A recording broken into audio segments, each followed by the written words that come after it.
Hello, welcome everybody. Welcome Suitcase, welcome Tay to the final Persona 4 Golden stream we'll actually be doing. I guess it does all poetically technically end on a part 25. I said it was probably going to be anywhere between 20 to 25 streams, and I guess I was right. Technically, just right there at the nick of time.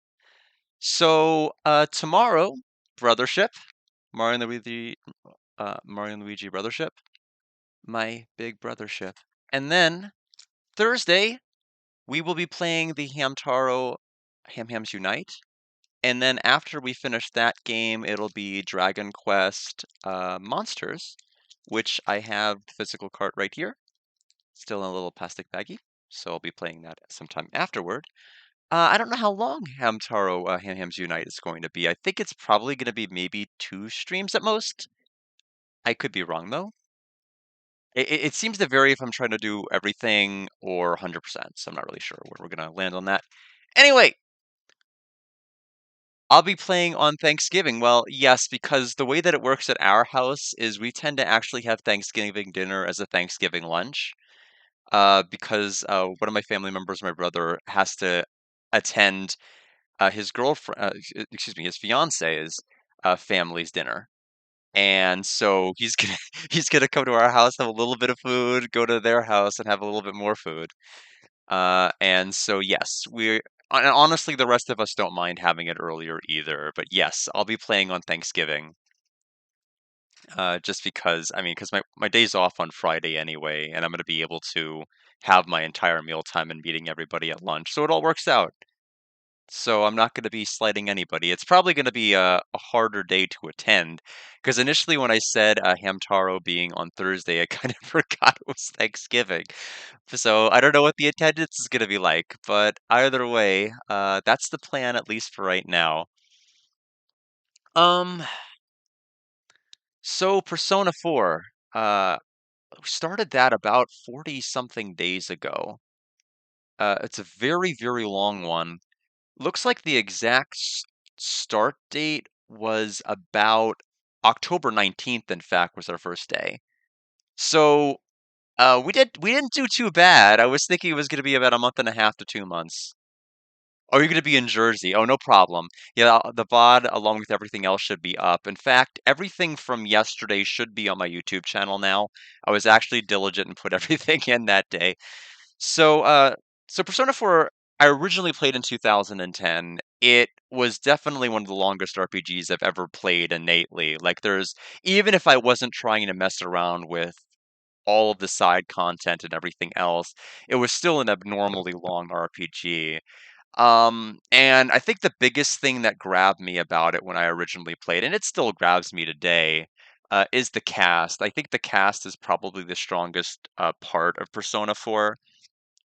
Just because I like the entirety of the cast that it's made up of. I do like, Yosuke is one of the first people that we truly get to really meet and connect with. We see Chie and we see, Yukiko at the very beginning, although we don't really get to know a whole lot about Yukiko initially because she's very quiet, somber, and kinda lets Chie kinda do a lot of the talking, and she seems distracted a lot.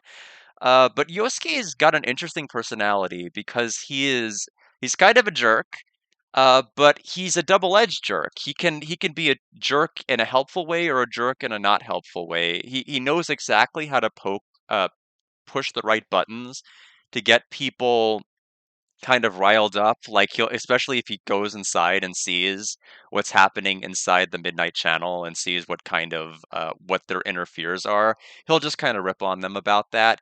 But when people have insecurities and difficulties, he'll be the first one to speak up and say, "Eh, we already knew that about you," or, "Eh, it's no big deal." So he'll kind of play it in both directions.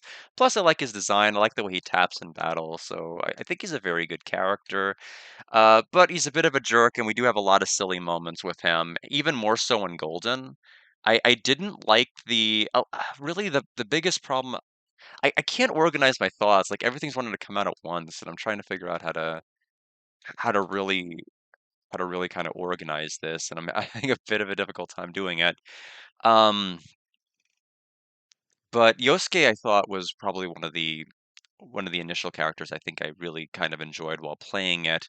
Kanji's my favorite though. I did enjoy having him. I do think they did a couple of things that were odd in Golden. I think Golden was just too silly. I think it had a number of additions that hurt both the actual core narrative and its story. And I think ultimately it kind of reflected bad on some of the characters later on too. Let me kind of recontextualize. I think I'm just kind of rambling right now. Let me take a deep breath, take a drink of water, collect my thoughts.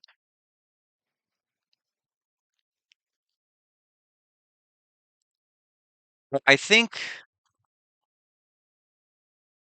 yeah, the loudmouth jerk with a heart of gold is always the best character regarding kanji. I think the problem is that this Persona 4 Golden has an epilogue that it shouldn't have at all.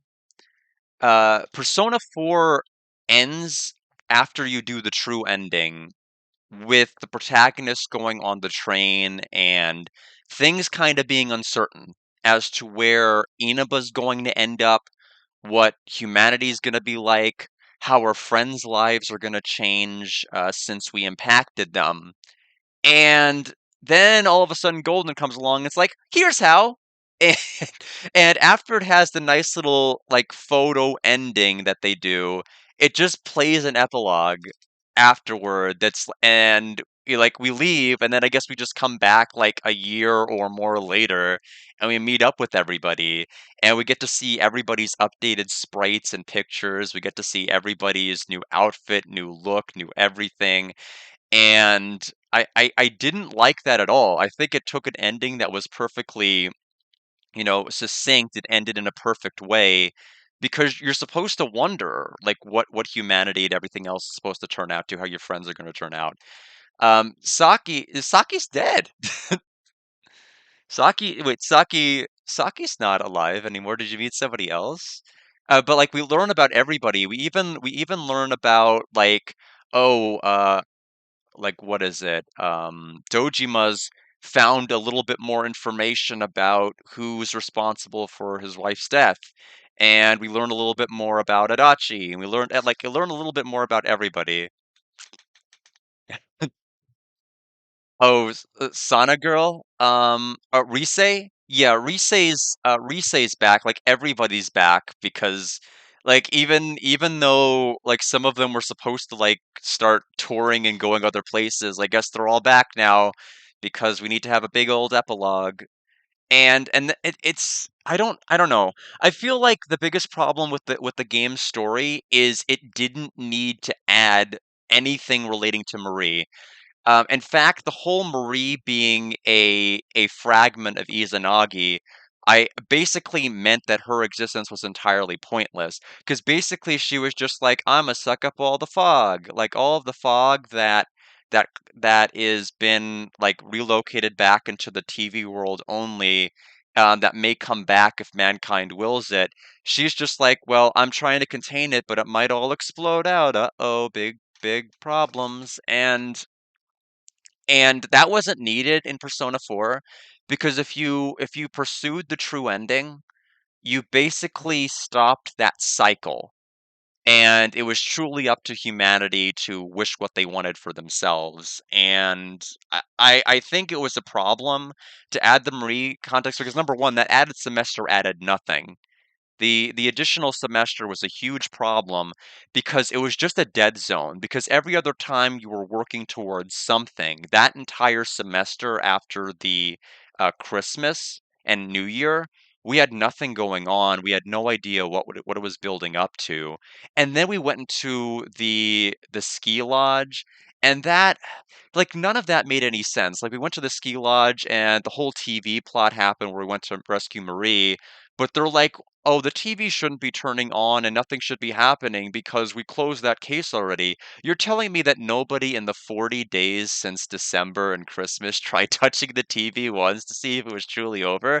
I know if I was one of the investigators, the first thing I would do when I beat and destroyed a Menosagri was I would try touching every TV I could find just to see if it was truly over. And I just felt really weird because like 40 days had passed. And Not to mention, I think it hurt the flow because right after Amenosagri, you're supposed to reflect on everything else. Like, how did we get this power? Where did the Midnight Channel rumor even start from? Where did all of this happen? And it all took a backseat for Marie, which wasn't even a character I felt that was that engaging or interesting. In fact, a lot of the additions I think hurt the game, like the bonus side content that they added the whole Operation Babe Hunt. I name it that because that's what it was called in Persona 3 to Persona 4, and it was painful to sit through. It had too many of those moments where you just kind of want to turn to your friends and say, I know this is pretty cringe, but trust me, it gets better. But I didn't know if it was going to get better because I hadn't played Golden before. I didn't know if it was going to have even worse moments than this. But yeah, no, she did say she was gonna be a star, so it didn't make much sense as to why they were all able to just conveniently have a reunion. I think they completely assassinated Kanji in his epilogue because he's so domesticated. His whole personality was just like being himself and like having these things on the side and being manly and wanting to pursue like his manliness, but also wanting to make sure that he would take the time to explain to people that were too scared to him like not to be afraid of himself. And I don't know how the epilogue effectuated that. You're gonna have to see the epilogue to see what I mean, because it is a shock to see Kachi in the epilogue.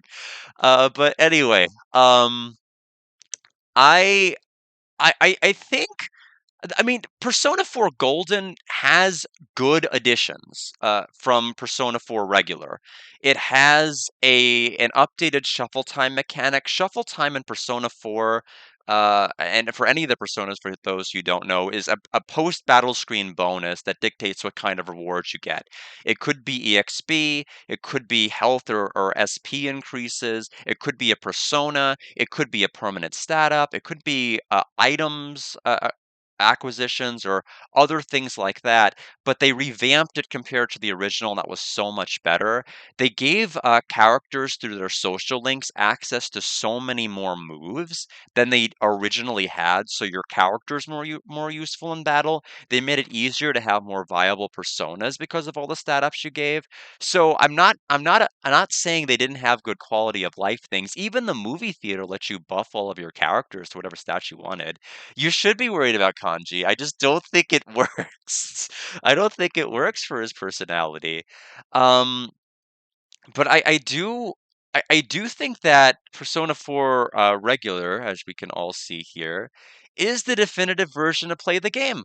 Look, it even has a bonus pack-in CD. Wow, they're getting the road rash treatment. I think all sorts of games should be getting the road rash treatment.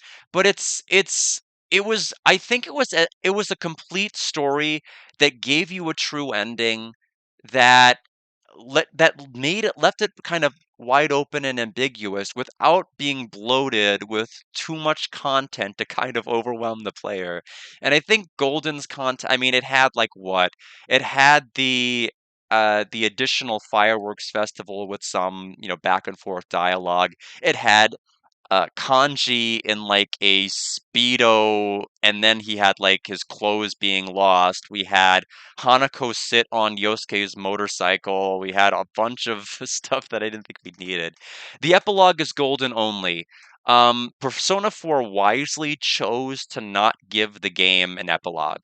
It gave the characters all say goodbye to you whenever he is leaving on the train, and there's smiles and there's goodbyes and everything else, and it reflects on the final scene you see is like the picture that they took before they left. And which is the perfect place to end it, honestly, because you've spent a semester there and you don't know what everything's going to happen. No, yeah, Golden, I think Golden's a 79. I think Persona 4 is an 80, and I think that I think Persona 4 Golden is a 79.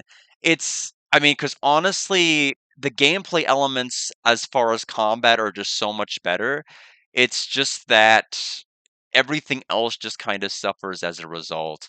I did like some of the additions we had with Nanako's homework help. I did like some of the additional cutscenes that we had as like or additional things that you had to do like fishing. I do think the scooters were, I guess, kind of cool, and having a new location entirely you could travel to was kind of cool. But they also complicated some of the existing mechanics. Like now you have to hunt for bugs to have bugs be the bait for fishing. So you have to soft reset to get the right bugs you need, and then you can take those bugs to the fishing, and then you have to soft reset to get you the right fish you need. So it was all a matter of just a couple of extra steps that were needed.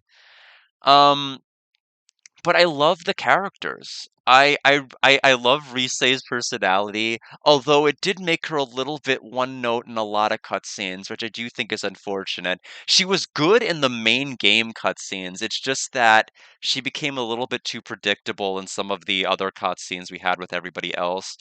Yukiko really was a kind of a nothing burger character, even when it came to her social link. She was very, very quiet, and I guess now, and sullen and somber, and I guess now she's a fit of giggles. She giggles at everything all the time, and she wants to run the hotel, and then she didn't want to run the hotel and leave town, and now she's like, I love this hotel and I love this town, so I'm gonna stay at the hotel. And then she's like, I don't know if I really want to stay at the hotel my entire life. Maybe I'll do this and do something else later. So we don't know what she's going to do, but I wish that Yukiko had, I guess, a little bit more substance to her because she doesn't seem to be very well developed as a character.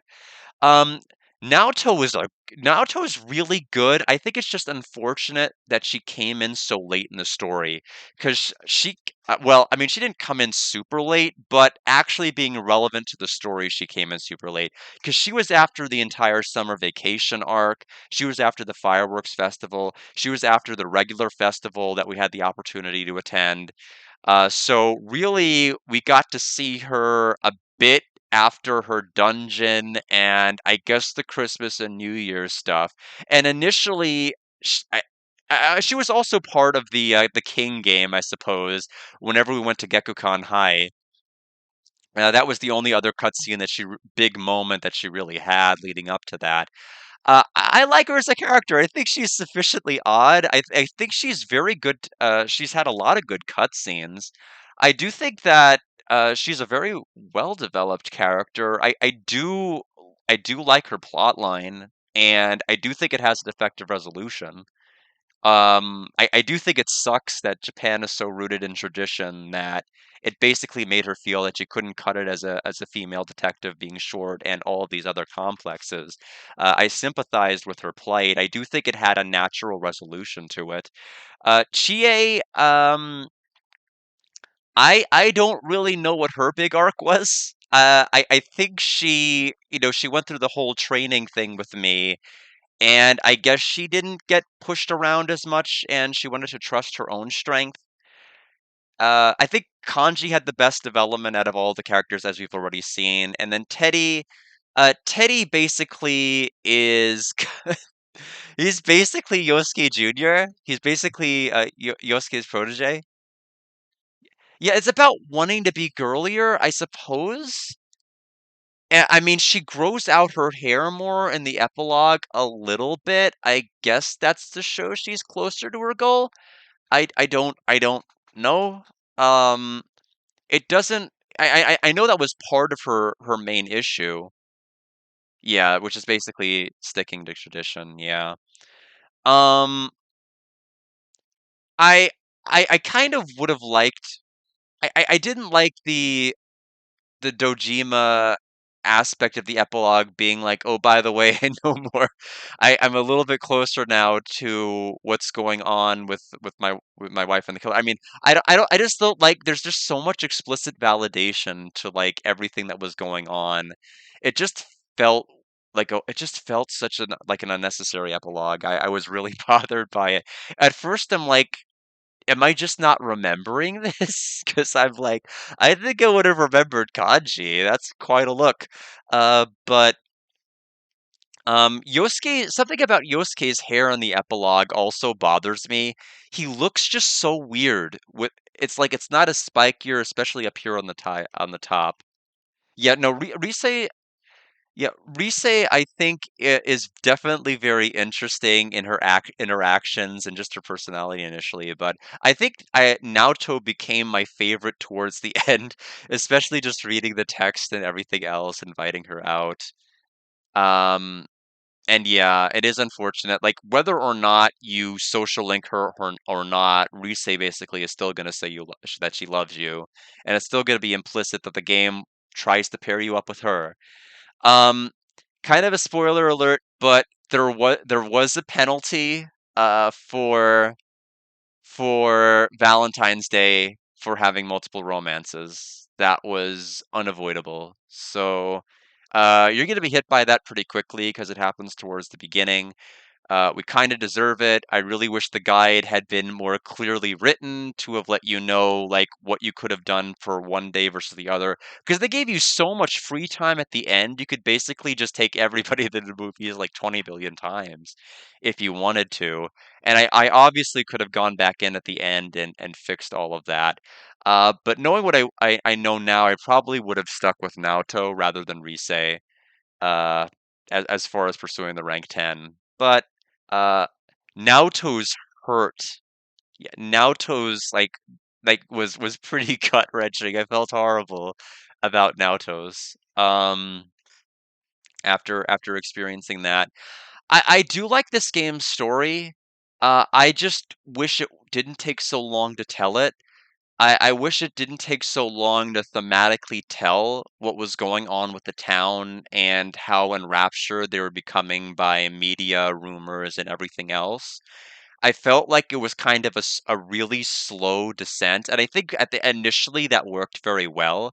But for somebody who's played the game initially, I would have liked for there to have been more subtle hints that would have jumped out. Just like there would have been more subtle hints that Adachi was really the person to whom that the person who was behind all the initial two murders, and there just wasn't. And I think they felt so bad about that that that's why they made the twist in Persona 5 so easy to see coming, is because of that. And because like I saw I went to the scene. I was like, "Hey, wait a minute." I that was definitely a suspicious thing to say.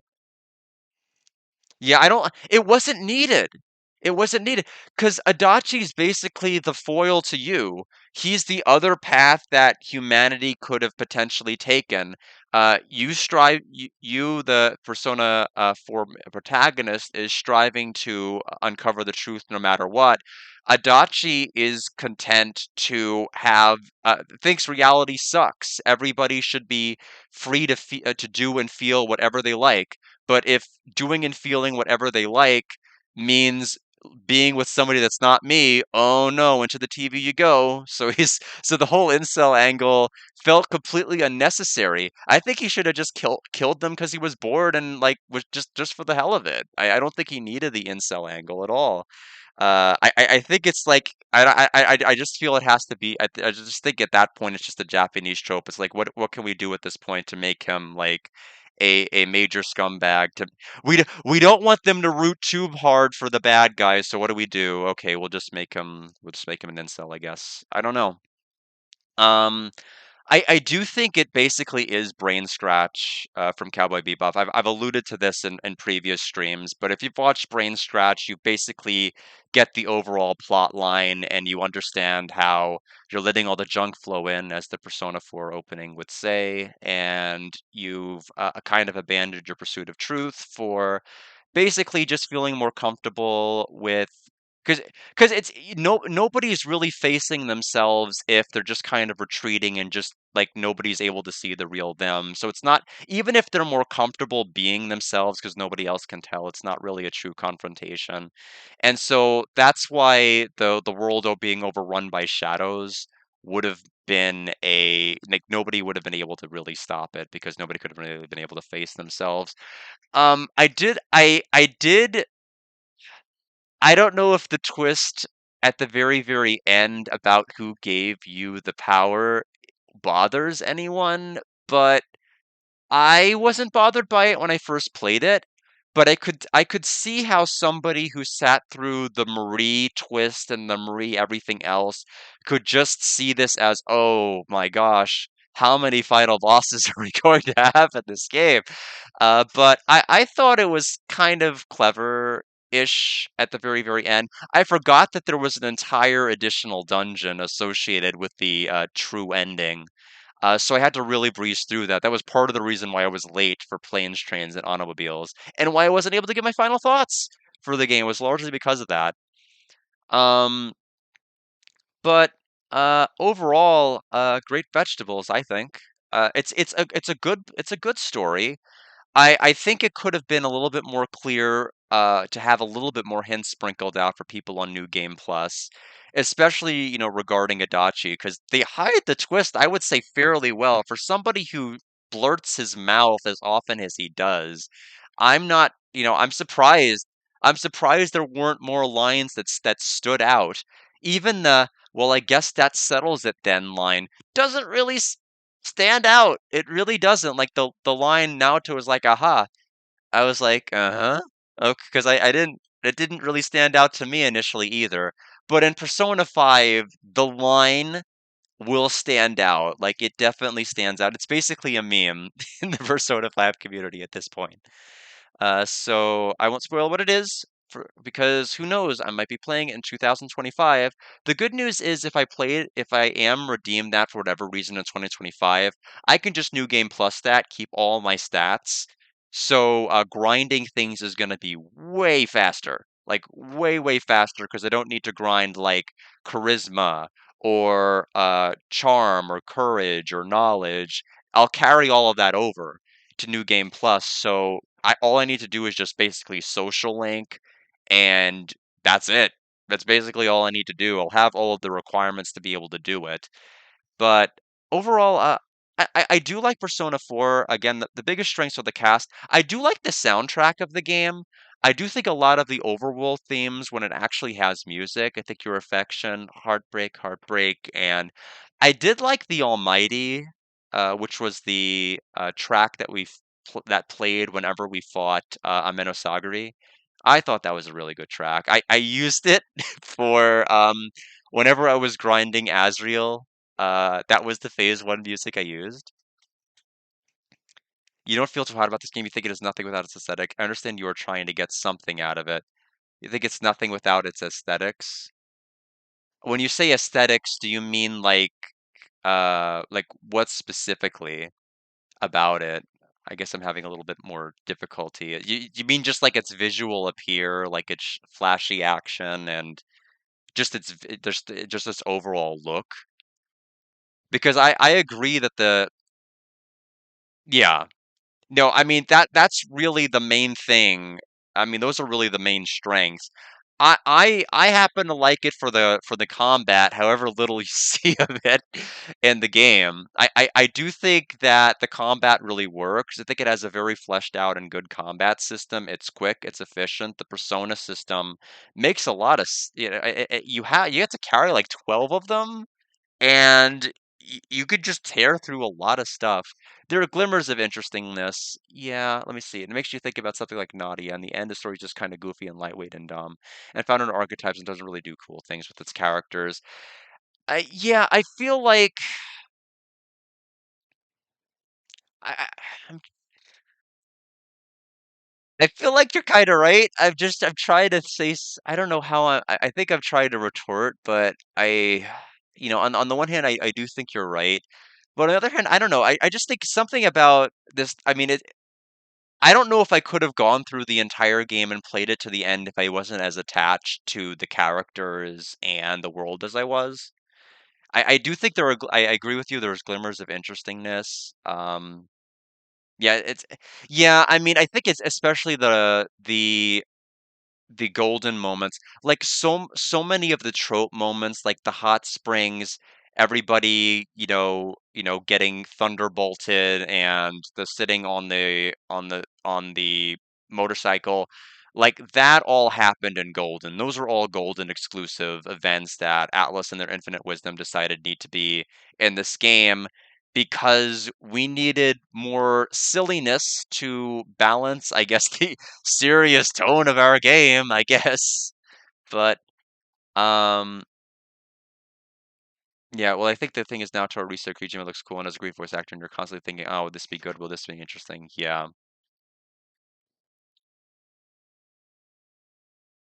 Yeah, I do think yeah, I do think most of it is just for the I do think a lot of it's built up. They even have like the cinematic final blow at the very, very end, which is basically Persona tradition as of 3, 4, and 5 to just have like cinematic last attack. But yeah, it is I mean, I think I was satisfied with the journey.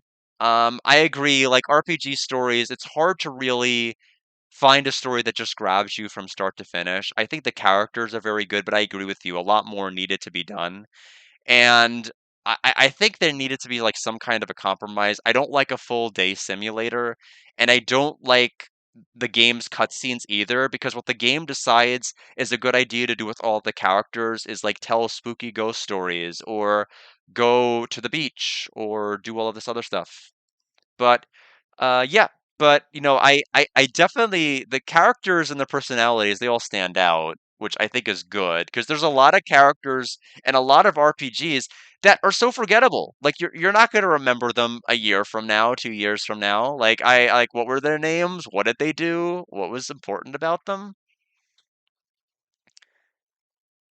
Yeah, so we're it sounds like after this, they spent 8 years to come out with that Persona you like a lot less, sadly. Well, I like Persona 5 a lot less, so let me be clear. I like Persona 5 a lot less because it has the weakest cast of the series, and its overall narrative isn't as strong as it could be, and it gets outright a lot more anime in a number of respects compared to even 4. But Royal, I think, is better. I think it fixes a number of the core narrative issues.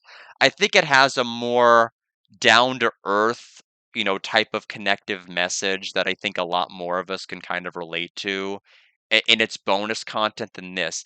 This bonus content was entirely superfluous. It wasn't needed. Marie added absolutely nothing of any interest to the story. Everything that would have taken place in the true ending would have happened without Marie present, did in fact happen without Marie present. She was completely unneeded.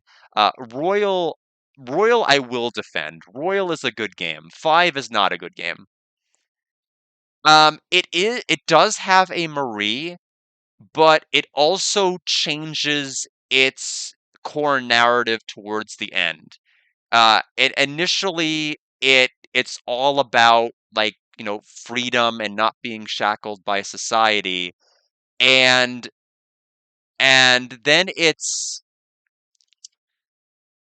it gives you everyone's kind of ideal reality without spoiling too much. You see everybody in their ideal reality and whether or not you want to break them from that or not. It doesn't change necessarily the whole thing, but it ends on a much better note than 5 did. And I think it adds a lot more than 4 could have ever hoped to add. Like, it made me care about some of the characters in 5 that I did not care about from my original playthrough, but that only means you're still not gonna care about them for, like, 7/8 of the game, and you'll care about them for the last 1/8. Is that still a success story? Probably not, but it's definitely worth playing 5 Royal than 5. If you have to play any 5, play Royal. Does it? Because everything that happened minus her dungeon happened without her. Like every bit of story in the game would have happened without Marie anyway. Even the true ending that I pursued would have happened without Marie, minus dialogue revolving around Marie. Yeah, the Marie in Persona 5 isn't as big. In fact, she doesn't even become a core component of the story until like way later, l- which was kind of disappointing and sad. Yeah, you tuned out whenever the Marie story was happening. That's fair. I think a lot of us tuned out whenever Marie would happen. Yeah, you know, everything regarding Marie kind of was RPG blather. Basically, the story being like, they wanted to pursue what mankind's true wishes were, and also wanted to protect humanity. And as mankind's desires became more warped and they became less interested in pursuing the truth, it no longer became possible to safeguard both of those things. So Marie split apart into Izanagi and then her other component, the Marie that we know. And that's basically the kind of the core narrative. And I don't necessarily, and also she sucks up fog for some reason. I don't know, but in any event, we didn't really need a an explanation as to what happened to the fog in the original game. Basically, all you need to know is that any ending that is not the true ending is a bad ending because everybody dies. Doesn't matter how happy how happy the ending is, everybody will eventually die. And as far as I know, there are like what 11 bad endings in this game. And before you think, wow, that sounds like a lot of these endings are just failing to rescue people, like not rescuing Yukiko from her dungeon, or not rescuing Naoto, or not rescuing Kanji, or not rescuing Nanako, you monster, or a lot of those types of things. Or what happens if you don't confront Adachi and shadows take over the entire town? That's not very good, is it? And then you have like some of the other endings, which are like failing to convince people to stop throwing Namatame in, or you throw Namatame in, or you have an ending where you team up with Adachi, and you suck. You're a terrible person for doing that. But I don't know. It's it's just a shame it waits that long to have like a lot of its core narrative choices kind of break out. I would have, in the end, it is kind of a whole lot of nothing. It could have told a story a lot shorter. Um, but just know that the narrative does not suffer with Marie being gone from the story. 4 did just fine. It still had its true ending without any of the Marie fluff. You had about a month in-game time less, which made a lot more sense because you were still fresh off of the high of defeating a Menosagri and still thinking about the mystery. And then the Marie stuff made you forget all about it because you're having multiple like playthrough sessions of just like accomplishing nothing. And then, oh, all of a sudden it's Marie. And then, oh, all of a sudden, I guess we have to pursue the truth now because it's time to leave. But in any event, Uh, Persona 4 PS2 is probably the version I'm going to recommend to people rather than Golden.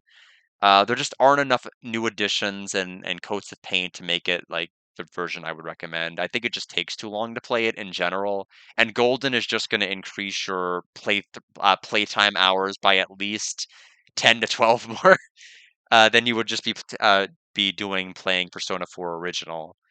Um, Also, Margaret sucks. She's a terrible Velvet Room attendant. Like, if you wanted to do anything to expand the story of 4, have us take excuse me, not Marie, take Margaret out of the Velvet Room, like we did with Elizabeth when we were taking her around, like, all of these locations, like the mall and the school. Why couldn't we do that with Margaret? Why did we just have to do nothing but fuse? Like, she was the most useless Velvet Room attendant. She basically did nothing the entire story. I feel like if we like, why even invent Marie at that point? Why not just why not just, like, leave Marie out and just focus more on Margaret? That's what Persona 3 did, plus, like, a whole extra campaign for Aigis where you, more useless than the Eye Patch Twins. I don't think the Eye Patch Twins were necessarily useless. I think the twist the meta twist there with the voice actor. I'm not gonna, go in full into the twist. Kind of worked. The only reason the twist worked in Japan is because the voice actor died, for Igor, and so they had to get a new voice anyway.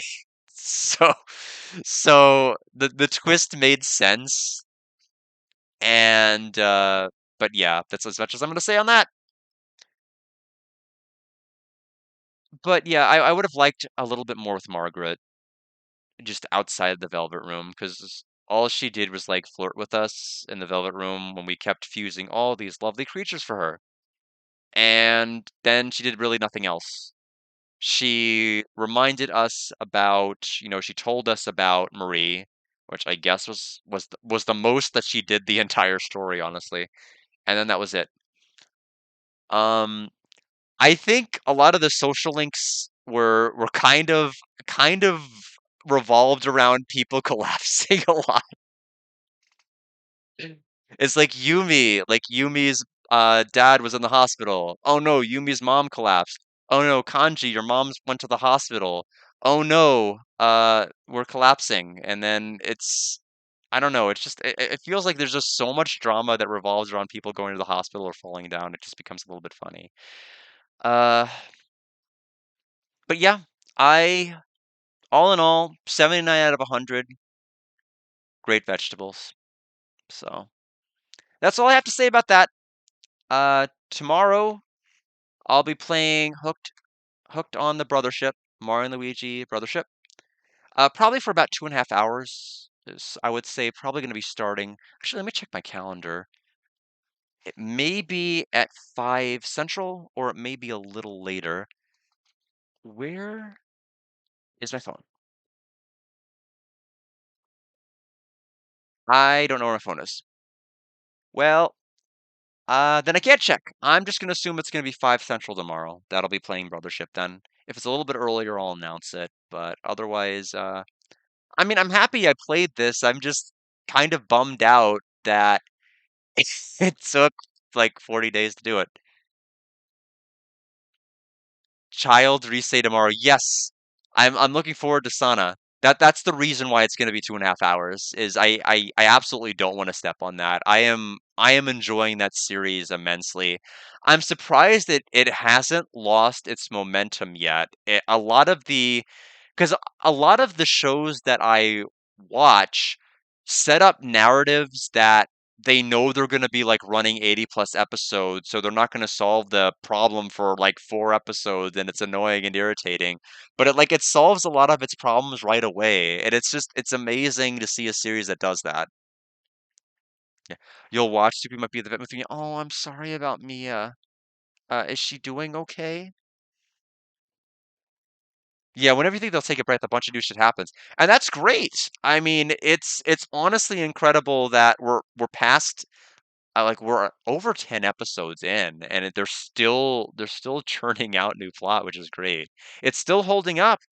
I'm worried that at some point it'll get to the point where it won't be, but so far I'm still hooked. I'm still invested. I love the show. Just like you'll be hooked on the brothers. One more time, one last plug. Okay. All right.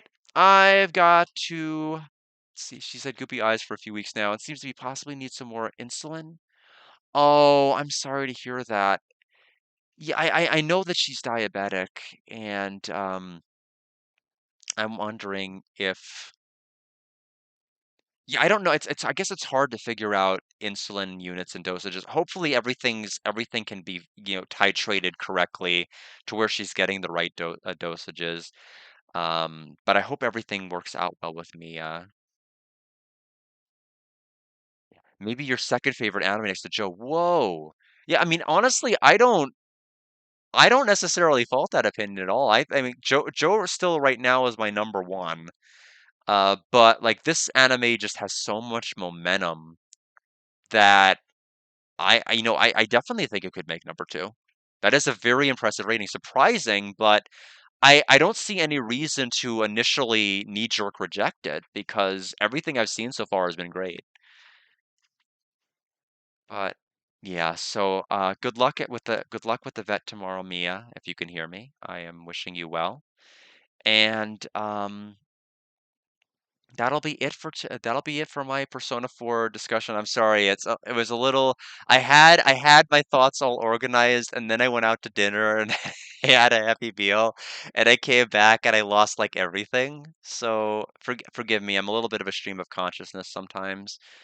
And I do think at some point I need to start taking notes because I can't just rely on like 50 minutes of blather to come out in one single string normally. Yeah, no, it's true because a lot of the anime I guess we've been kind of either stressed out or just interested, or it's been funny at parts, but it's been kind of okay. This is the one this is one I really do enjoy a lot. Yeah, because I mean, I'm glad I still found it now because I'd heard of it. And I'm surprised there's not, like, games out there for that. When I was looking to see what games were out, I saw the Earthbound hack, which I thought was pretty funny. The Babbit work was pretty good. Um, but yeah. Yeah, anything that's a comedy is tough, especially if you don't like their brand of humor or you don't like it when they try to be funny. Oh, Choco's recommended it for literal years. Well, hopefully, I think the biggest compliment we can give is that we've enjoyed it and it's like up there in our top two, top three. I mean, even though we can regret not experiencing it sooner, I think it's still great to be experiencing it now and still finding it to be a top tier anime. Oh, you're gonna prep the in the next episode bits. That's great. There's a number of things I need to prep for tomorrow as well. Number one, the bottom layout. I have to get rid of the now Persona 4 Golden before I forget. It sat there forever. It's no longer gonna be there. And also, everything about my stream is going to be changing. Not everything, but I'll be streaming two games at once now. Tuesday, Saturday is going to be Brothership. Thursday, Sunday is going to be Hamtaro, or whatever game is going to be replaced by it. Basically, I always want to have one of my games active and one of the Redeem games active. Or if there's not a Redeem game active, another one of my games where I could have my game take multiple days. I just wanna because I think it's a shame that I really, really looked forward to playing something and I had to do all sorts of things to not be able to play it on launch date.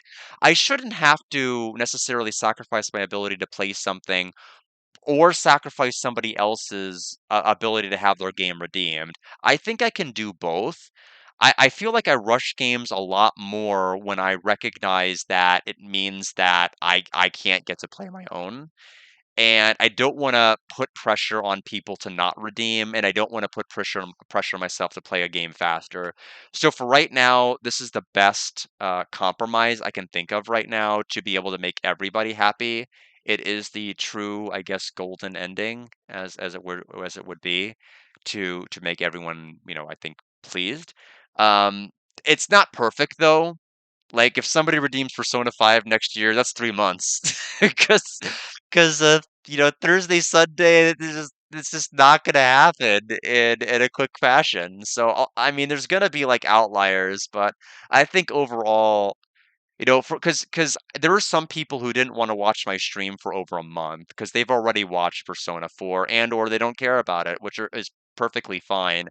But I think having a little bit of variety is gonna be good. So, just to where I'm not necessarily just playing one thing at a time.